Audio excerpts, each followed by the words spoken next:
Corporación Universitaria Iberoamericana, materia Neurociencia Cognitiva. Hola, muy buenos días, mi nombre es José Vladimir Ávila y me encuentro realizando la especialización de Neuropsicología de la Educación. El día de hoy daremos a comprender los constructos teóricos asociados a los procesos cognitivos de sensación y percepción, con la intención de consolidar la comprensión de los procesos psicológicos. Iniciaremos con la primera parte llamada transducción.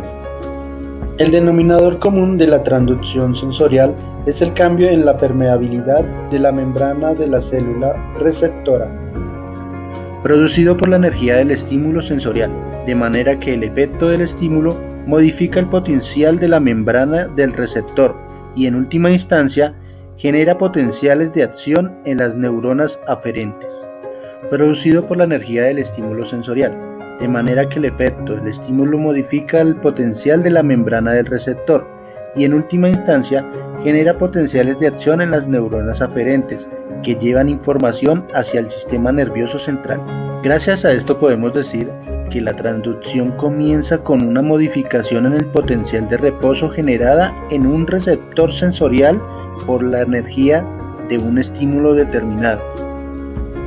Cada uno de los receptores sensoriales puede responder a un tipo de valores o rango específico de energía.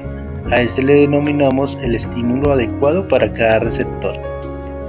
Es muy importante tener en cuenta que el receptor sensorial puede ser una célula no neural especializada, como lo son los fotorreceptores de la retina, los que nos dan la visión, las células de los botones gustativos, los que nos permiten tener gusto, y las células ciliadas del aparato vesicular, los que nos dan el equilibrio, y los de la cóclea, los que nos permiten tener audición, o una neurona sensorial, como lo son los propios receptores, los interreceptores, receptores cutáneos, receptores olfativos. La simulación sensorial incide directamente sobre una célula no neural especificada, como sí lo hace sobre una neurona sensorial. El efecto de esta estimulación genera una modificación potencial eléctrico similar a la que sucede en las neuronas postsinápticas cuando la presináptica libera el neurotransmisor. En algunos sistemas sensoriales, la activación de los receptores no genera potenciales de acción en las neuronas sensoriales, sino que la modificación de su tasa de disparo. Por ejemplo, en el caso del sistema visual, la estimulación de los fotorreceptores provoca una estimulación de la frecuencia de disparo de las células ganglionales de la retina. Las células ganglionales son neuronas sensoriales que se encuentran constantemente activas. Ahora veremos cómo es el procesamiento subcortical. Podemos entender que hay diferentes tipos de energía en los medios que nos desenvolvemos. Esto activa los receptores sensoriales y genera cambios en los potenciales de acción en las neuronas sensoriales, de forma indirecta o directa. La información será enviada al sistema nervioso central a través de los nervios craneales y espinales. Tomamos como ejemplo la información que recibimos a nivel táctil por medio de la piel. El soma de la neurona sensorial se encuentra ubicado en el ganglio de la raíz dorsal y envía su acción a la médula espinal. Este sube por las columnas blancas dorsales del sistema de la Smith-Card y establece sinapsis en la segunda neurona a nivel del bulbo raquídeo, del núcleo de la columna dorsal. Para el caso del sistema visual, las células ganglionales de la retina envían su acción a través del nervio óptico para alcanzar el núcleo geniculado lateral del tálamo. Además de enviar información a menor medida al hipotálamo, regulación de los ritmos circadianos, a la región pretental del control de reflejo de la pupila y el cristalino al culículo superior de los movimientos y orientación de la cabeza y ojos. Para la información auditiva, la información proviene del nervio auditivo y llega a los núcleos cocleares del bulbo raquídeo y transcurre en varias vías paralelas, terminando por lo que se refiere al procesamiento subcortical en el núcleo geniculado medial del tálamo. En el caso del sistema olfatorio, los axones de las células receptoras establecen contacto con los penachos dendríticos apicales de las células mitrales y las prolongaciones de las células periomerulares en el interior de los glomérulos. Los axones de las células mitrales alcanzan diferentes regiones cerebrales a través de los tractos olfatorios. El procesamiento sensorial que tiene lugar en el sistema nervioso central se puede dividir en dos clases: en el procesamiento subcortical o procesamiento cortical. En la mayor parte de los sistemas sensoriales, el procesamiento de la información es proporcionado por señales iniciadas a partir del receptor que comienza en diversas estructuras subcorticales antes de alcanzar la corteza cerebral. Es aquí donde se cree que da lugar la percepción. La estructura principal subcortical del procesamiento de la información sensorial es el tálamo. En esta imagen podemos ver qué áreas del tálamo se encargan de qué estímulos sensoriales.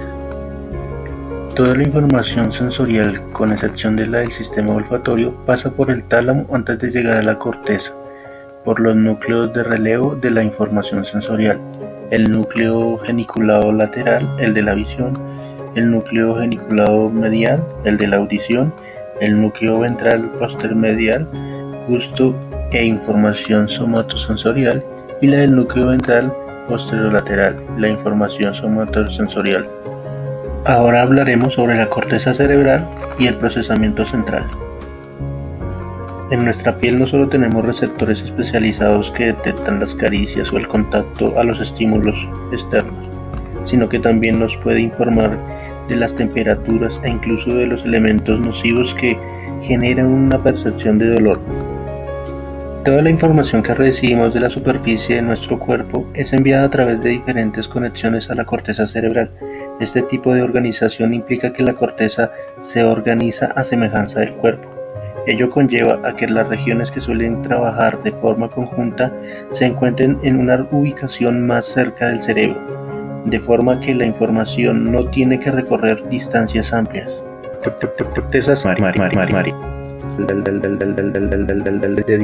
Poblaciones de neuronas se encargan de procesar la información sensorial que llega de diferentes partes de nuestro cuerpo.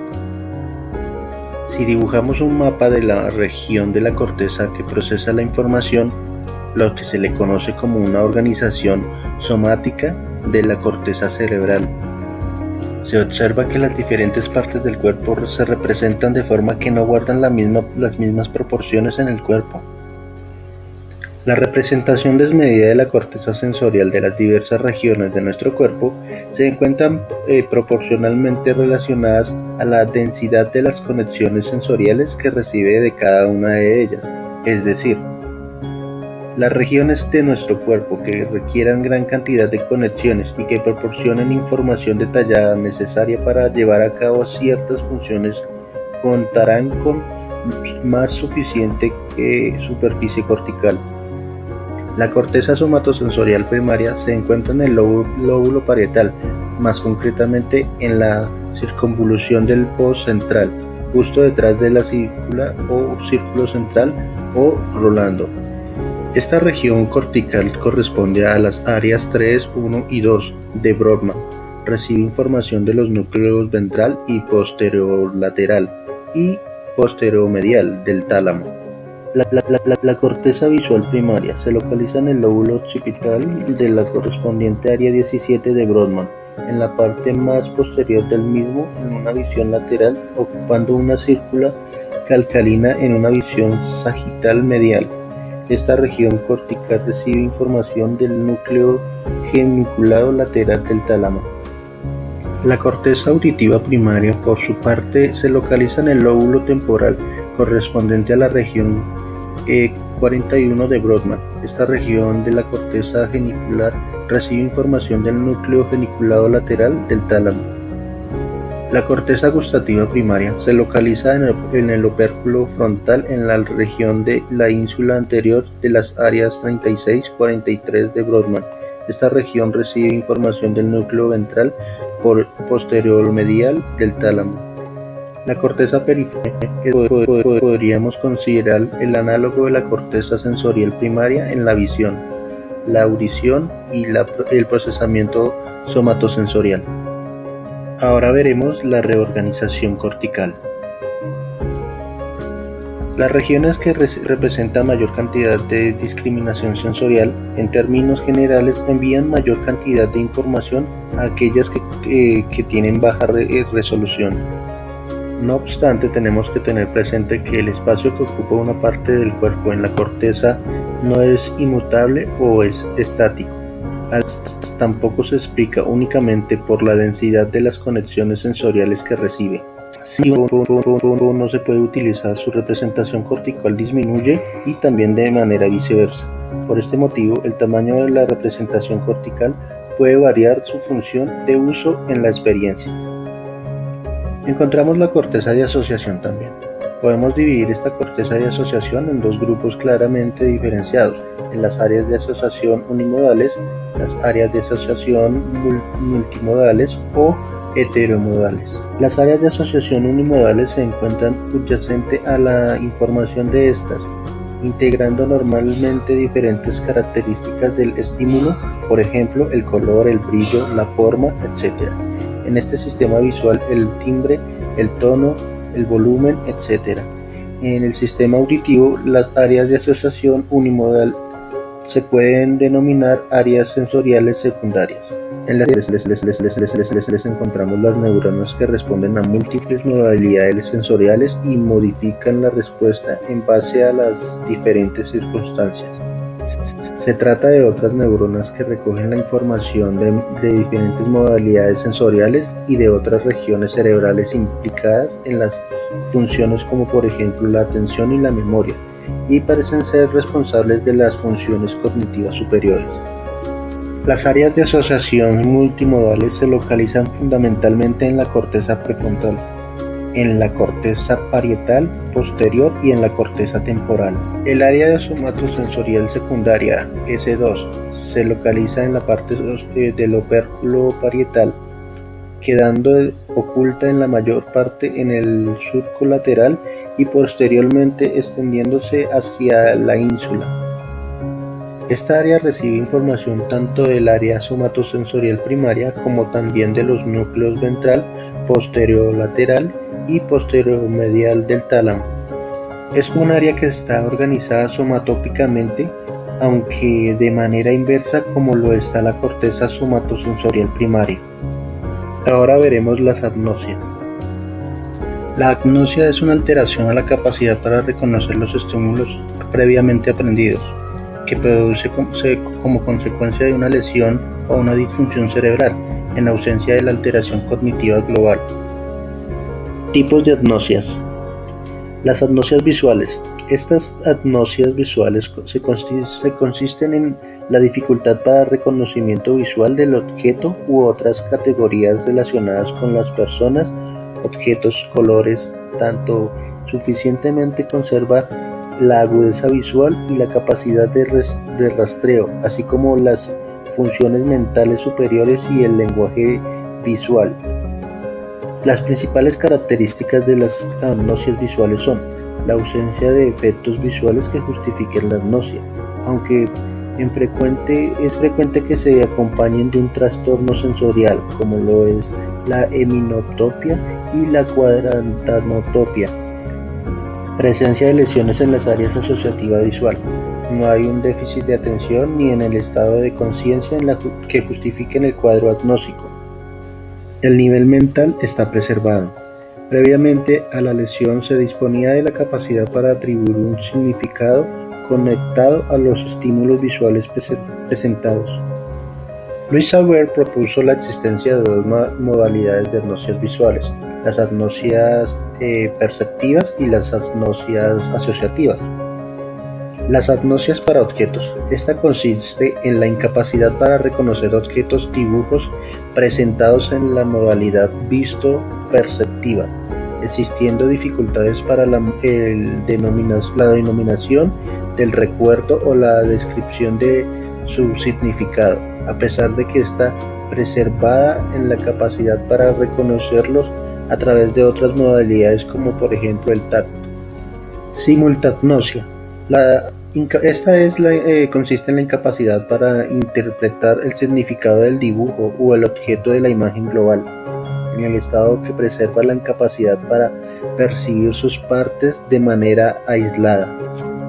La prosopagnosia consiste en la incapacidad de reconocer caras familiares, su propia cara en el espejo o una fotografía, sin existencia de déficit de área visual primaria ni tampoco trastornos de alteraciones psiquiátricos o cognitivos que lo justifiquen.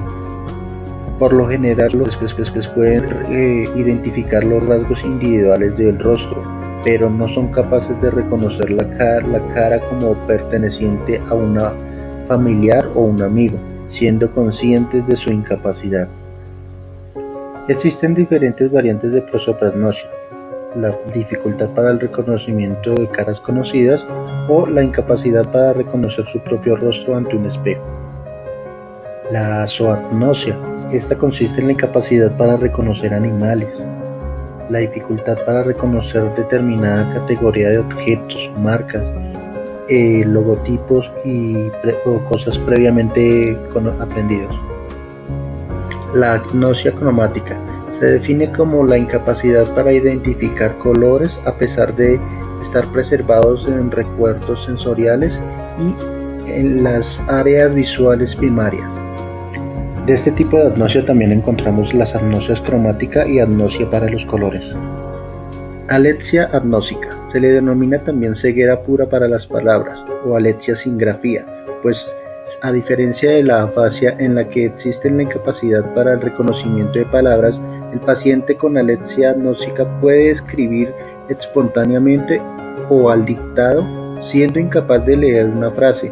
Las lesiones del esplenio o lóbulo occipital izquierdo causan este trastorno. Agnosia para el movimiento. Esta modalidad de agnosia es poco habitual y se caracteriza por la imposibilidad y la dificultad de reconocer un objeto cuando este se encuentra en movimiento. Agnosias auditivas. Las lesiones en el lóbulo temporal, además de producir diferencias sensoriales en la codificación de los estímulos auditivos, pueden provocar agnosias auditivas, que se definen como la dificultad para reconocer significados de los estímulos acústicos no verbales. Las agnosias auditivas se producen en personas sin deterioro cognitivo que tienen las áreas auditivas primarias preservadas. Junto con las agnosias visuales, las agnosias auditivas son las más frecuentes y las menor estudiadas, que pueden afectar el reconocimiento musical y el reconocimiento de los sonidos no verbales. De este tipo de agnosia encontramos la agnosia musia, la agnosia para los sonidos y la agnosia verbal, también denominada agnosia verbal pura, y se define como la incapacidad para comprender los sonidos verbales, estado que preserva la capacidad de reconocimiento de los sonidos no verbales, en ausencia de otras alteraciones del lenguaje. Agnosias somatosensoriales.